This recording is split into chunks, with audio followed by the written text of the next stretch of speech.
Welcome to Win with Richardson and Richardson. What's important now? Success in business most often comes down to hard work, not by silver bullets and quick fixes. It's knowing where to focus that hard work that's key to winning. Join sales prospecting expert and 3-time seven-figure business founder Carrie Richardson and managing partner of R&R Consulting and former owner of Doberman Technologies, Ian Richardson, for radical honesty regarding strategic planning, accountability, and execution that will get you the systematic results you're working toward. Let's get into today's episode. Thought leader and your host, Carrie Richardson.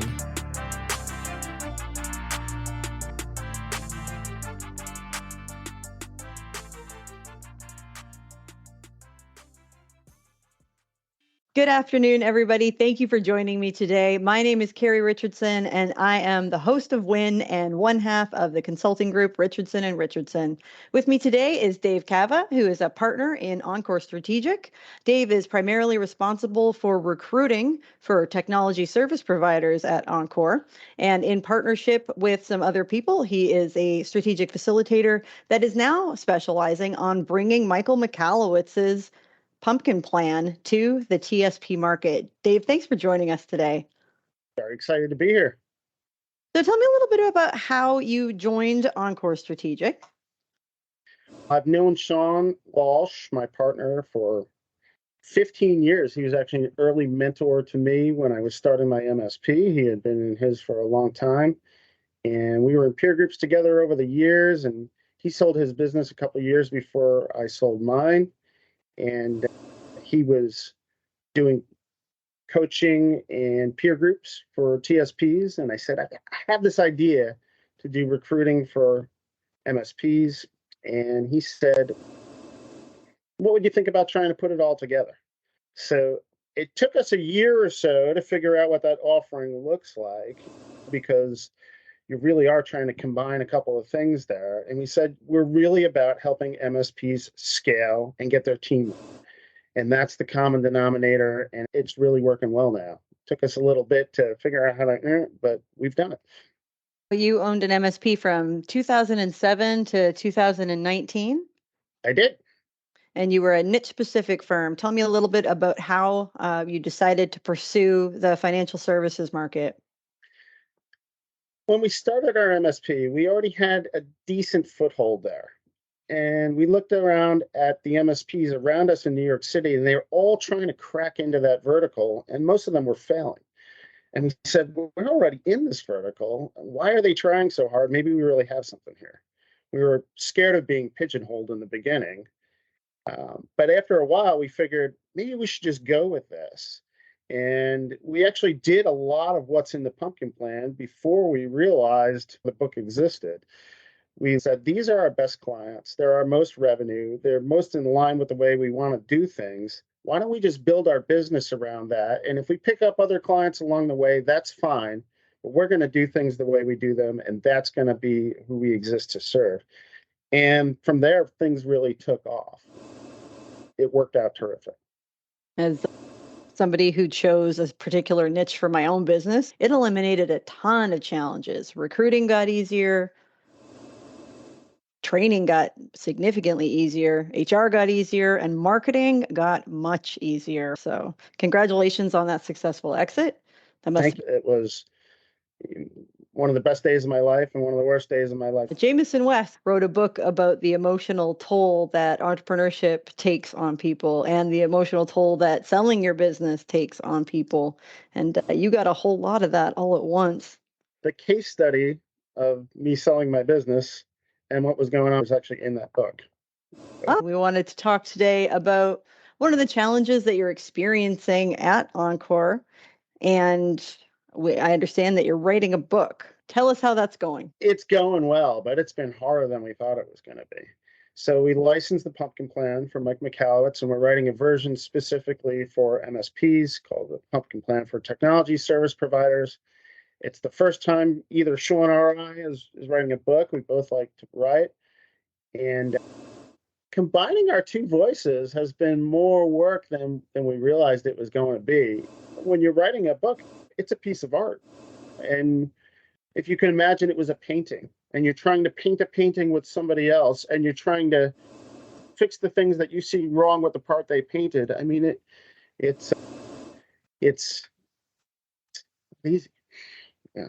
The reference makes sense. You got to the same point, but you took different paths to get there. So I imagine the story that you want to tell is a little bit different as well. We've really embraced the challenge because if you think about it, if we can fight through things, it's almost like a marriage, right? Where it's really hard. It doesn't work out for everybody. But if you can fight through the hard stuff, you can wind up with something really beautiful. And so you fight through the combining of the voices. And are you okay with me changing this here? Are you okay with me changing that there?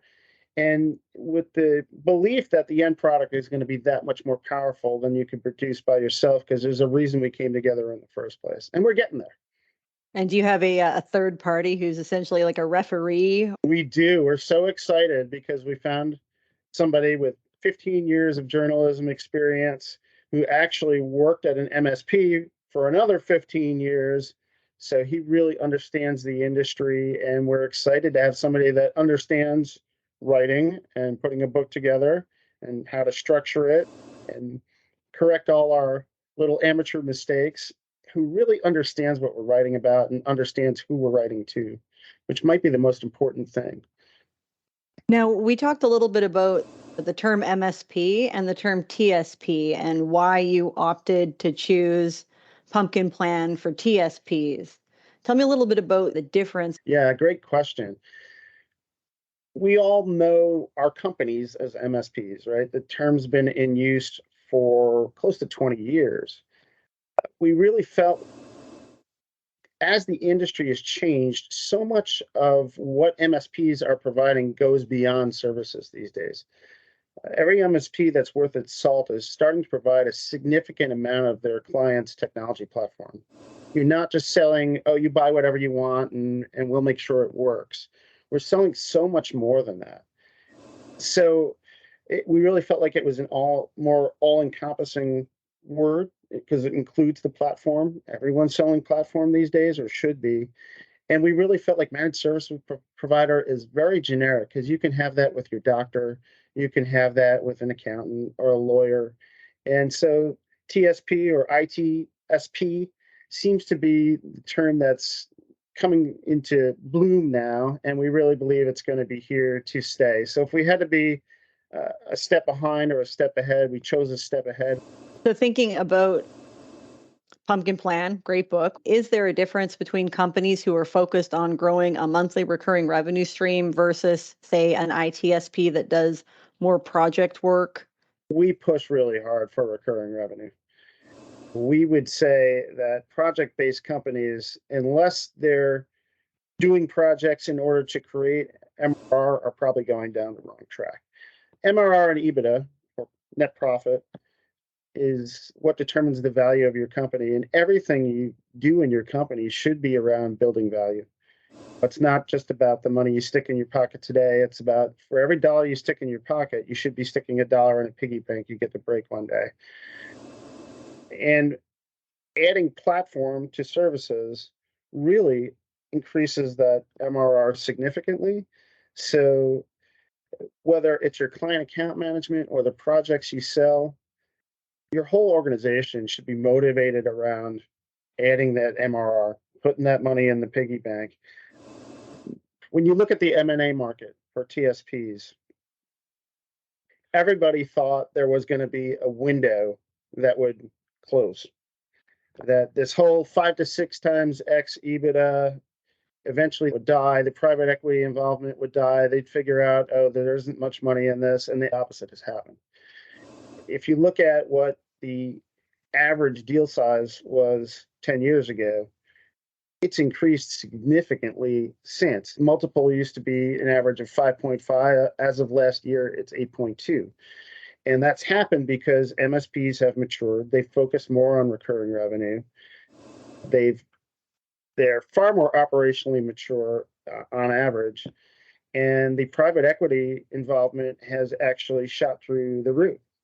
The last I knew, there were 80-something major roll-ups driven by private equity going on. And the reason for that, and I think you're going to see more, not less, because as the interest rates have gone up and the markets have gotten a little crazy, all the money has stopped going into software because companies don't want to invest money and think it's a lottery ticket and I've got a 1 in 10 shot of this company exploding and me getting my money back exponentially. Instead, they'll look at something and go, I can put my money in and multiply it by 3 or 4, and it's almost definitely going to happen. And that's why all these private equity firms in a crazy market are going, okay, this is a pretty safe bet. MSP market always pays.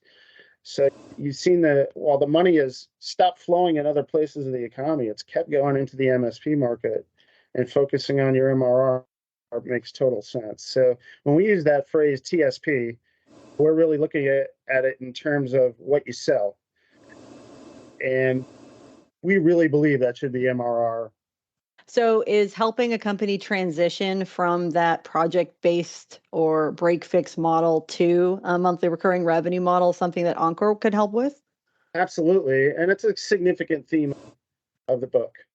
We talk about the hamster wheel MSP versus the pumpkin plan MSP. The hamster wheel MSP is more inclined to sell whatever they can, anything for a buck. There's still very much a trading time for money component, dollars for hours, and the owner is enmeshed in all aspects of the business. So really the book is about how do you get away from that and break through to something else and really have entrepreneurial success, which we define as gaining control over your time and having enough money to give back to the world. Yeah. One of the things that we always talk about is you have to build your business like you might die tomorrow. I know a lot of entrepreneurs who, if they passed tomorrow, their businesses would be in total chaos. Their spouses aren't involved in the business. They don't understand the business. They don't have a business partner. They haven't trained up leadership teams. There's no succession plan in place.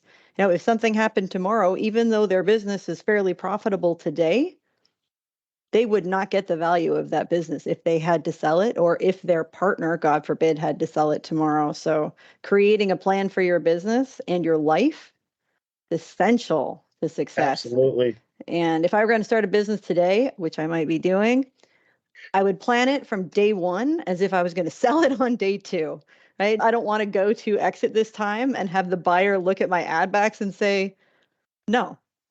Yeah. Your business is going to be worth what someone's going to pay for it. And if you can show them process and clean books, it's going to go a lot way to taking that 4 times multiple up to that 6.5. Yeah. One of the things we talk about in the book is the concept of self-employment versus really building a business. I've seen a lot of one-person MSPs that when they talk about their business say we. And I'm like, he could say we all he wants, but I just see that guy. And you can have plenty of employees and still be self-employed. A business is something that can run without you. And that's a high bar. And in a lot of cases, it's a place where the owner just can't see over the horizon. They can't see getting there. And a lot of the book is about how you get there. It's about putting a plan forward that's achievable step by step so that you can get to the point where you really are running a business and it's not running you. And you're not just the plumber that hangs out a shingle and says, I have a plumbing company. Well, what do? I do plumbing. I'm a plumber. That for a lot of MSPs, that's what it is. I'm an MSP. What do you do? Oh, I fix the computers. I set up the networks. And because most of the people that start these businesses are technical, right? Mm-hmm. And they don't have MBAs. They're not not know experts how in to building sell. businesses. They're expert in technical things. But one thing I always like to point out is people are coming up with these kind of aggressive numbers. And as a facilitator, I'm sure that you come across it all the time. Somebody will say to me, hey, I want to build a $10 million business. And my first question to them is going to be, why do you want to build a $10 million business? Let's do some math. Like, you're a $2 million business now.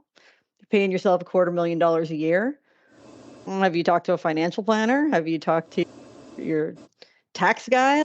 Are you already making the amount of money that you would need to put enough in the market every year so that you could hit your number without even selling your business? I could have stayed like over 1, but under 2. at the margins that we had and stopped putting money back into my business, stopped spending so much on marketing, I could have retired in 5 years easy. But I didn't talk to anybody about it. I was building this business and it was going to be big and it was going to be amazing and we were going to be on the Inc. list. And like, I would have done just fine putting money in the bank and just closing the door and throwing away the key when I left. It's so interesting to hear you say that, because for me, it's illustrative of the fact that you can look at other people's businesses now and parse those things and see the picture perfectly clearly.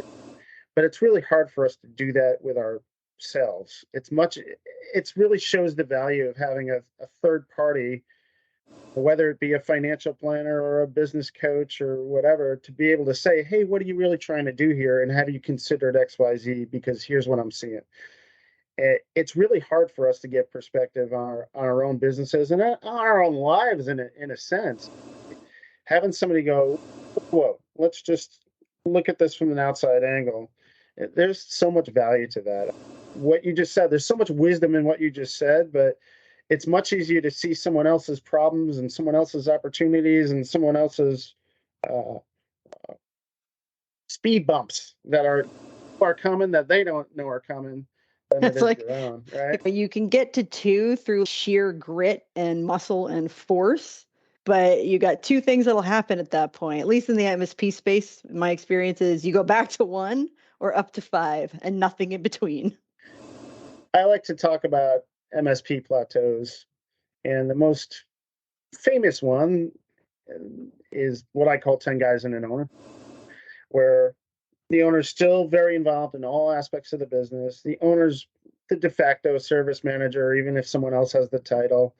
The owner is still involved in all the recruiting and hiring. And that company just can't go any further without things structurally changing. And usually there's a big problem there in that now everything flows through the owner. The owner hasn't established other leadership that really has any kind of power or authority. And now they're going to try and make an organ transplant, put other people into those roles. And you know what happens with organ transplants? Sometimes they work, sometimes they don't. You make a wrong hire at a high level, and boy, is it going to make your life hell for a couple of years. Dave, we'll just give them equity. Don't worry Oh, about it. yeah, It'll that's be a great fine. idea. Terrific idea. If you look I, at the Michael Gerber E-Myth plan there, he talks about having a fantasy org chart, imagining your organization being 50 or 100 people, create all the boxes on the org chart, put the names of the people that are actually doing those things now into those boxes. So the owner's name is going to be in 30 boxes, right? We talk about getting the owner's names out of those boxes as early as you possibly can. Because at that 10 guys in an owner stage, if your name is still in all 30 boxes, you've already got a problem. I'm a big believer in the 2 pizza rule. Your team should never be bigger than who you could feed with 2 pizzas. it sounds like heaven. Right. No, that's not true. I've spent 2 years with no employees and it's been glorious. But it's also given me time to reflect on the things that I failed at as a leader. And it also gave me time to consider whether or not I was prepared to do the work to acquire the skills that I was lacking in order to do it again. I don't want to build another $2 million shit show. Yeah. That's not interesting to me. My consulting practice does fine, but I would like to start another business. I was inspired by the chief people officer at PAX 8 Beyond. And I don't think he knows that he inspired me, but I met him in the elevator and I had no idea who he was. He was just like a very tall man with a suitcase. And I was like, oh, are you like, how was your conference? Ours is just starting today. And he's, oh no, my conference is starting today, but I had to go to a meeting and now I'm back. Oh, you're here for PAX 8 Beyond. Have a good time, blah, blah, blah. And then I saw him at the bar later. I was like, hey, elevator guy. No idea that he was like PAX 8 royalty. Yeah. And I'm just talking to him like he's just some random guy. And I was like, I'm thinking about starting this new business. And I don't know. Managing people was so hard last time. I'm not sure what I want to do. And he listened to me for a little while. And then he was like, it was very nice talking to you. And I have to go. And he stands up and he puts his hand on my shoulder and he's, Carrie, I think you should try to scale a business at least once in your life. I think you would find it very rewarding. And so I started thinking about it. I was like, Yeah, PAX 8 guy. All right then. Yeah, it gave me a little bit of a like, all right, why not? Let's try this again. So Sounds like he had some gravitas to him. Just yeah, the way you said that was just like, I don't know why I should listen to you, but I know that I should. it You was the know. British accent. He had like a British accent. He sounded very intelligent and very Oh man, I've got refined. a good story about that. I know a guy, he's an outsourced closer for MSPs. So you'll give him your hot leads and he'll learn your organization and your offering and basically go close them. And he's British. He lives in my town. And one night we went out and we're just having drinks. And he says, "Oh, who's playing over at the Paramount soon?" And I listed off a couple bands, and one of them was Blondie. I said, "Oh, Blondie's actually over there tonight." He said, "Blondie's a bucket list show for me. We're going." And I just said, "It's probably already underway, but if you want to go over there," you walk over there, and he goes to the security guard and says, "Might I gain admittance to the performance?" And that's a 17-year-old kid or whatever. He looks all confused, and he says, do you need to talk to the people in VIP?" And he's, "That would be lovely." And so all of a sudden we're through the metal detectors, we're into the venue, we're sitting at the VIP desk, and he says, "Might I gain admittance to the performance?"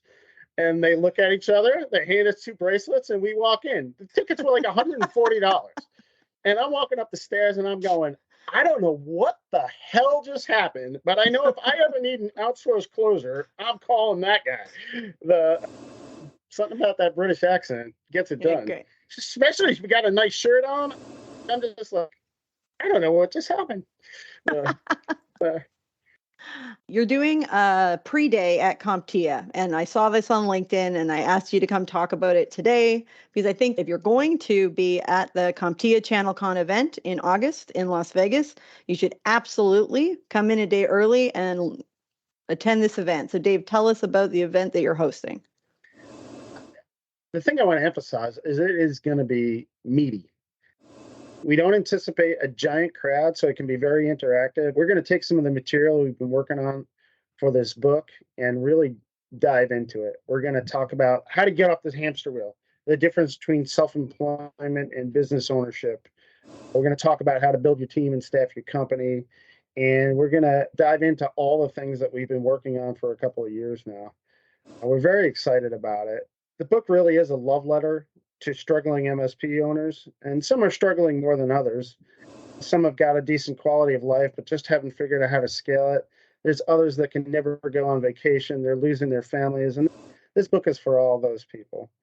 It's really about how to get to the point where your business can run itself, you're making good money, and you're in a position to give back and you have control of your time.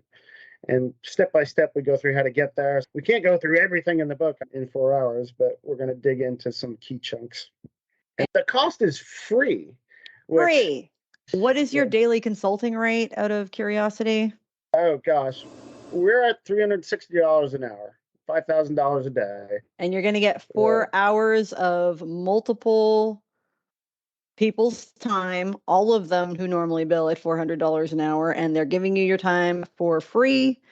100% you should be checking this out if you're going to be in Las Vegas anyway. Skip the afternoon at the pool, skip the afternoon at the blackjack table. You don't need to be there. Head on over to see Dave and Shawn from Encore at their pre-day event for CompTIA ChannelCon. That'll be July 31st. Thank you so much. Yeah, we'd love to see you.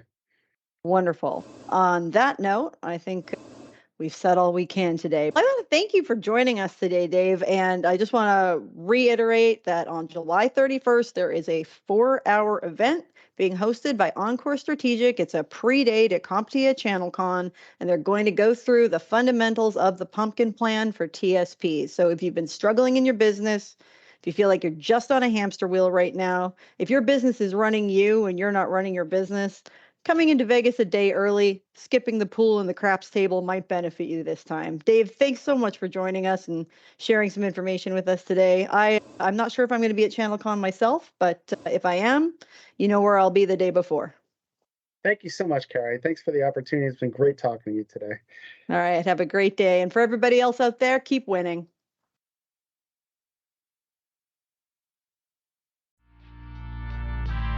You've been listening to Win with Richardson and Richardson. What's important now? We're so glad you've joined us and know you're one step closer to winning big in your business too. We'd love to connect with you outside of the show. If you have any questions or comments, please reach out to connect@rnr.consulting. Don't forget to rate, review, and subscribe to the podcast so you'll easily know when new episodes are available. Until next time, you can win, and we're here to help.